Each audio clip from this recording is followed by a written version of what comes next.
আপনি শুধু বলেন কেন কান্না করতেছেন? এরে বাবা, একটু মনোযোগ দিবেন। কোরআনের কেমন পাওয়ার, কোরআনের কেমন পাওয়ার। ওই মা বলতেছেন, বাবা শোনো গো, আমাদের দেশের বর্তমান সময়ের যে মন্ত্রী আছে, প্রেসিডেন্ট আছে, আমাদের দেশের মধ্যে বিশাল ছিড়র হয়।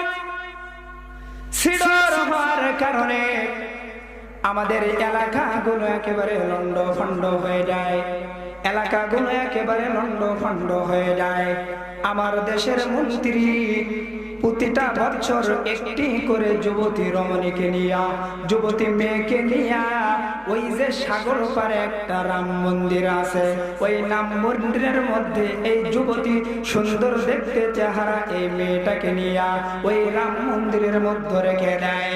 আর রাত্র বেলায় জিন্নাতেরা এসে, দেব দানব গুলো এসে তারা ওই মেয়েটাকে খেয়ে ফেলে।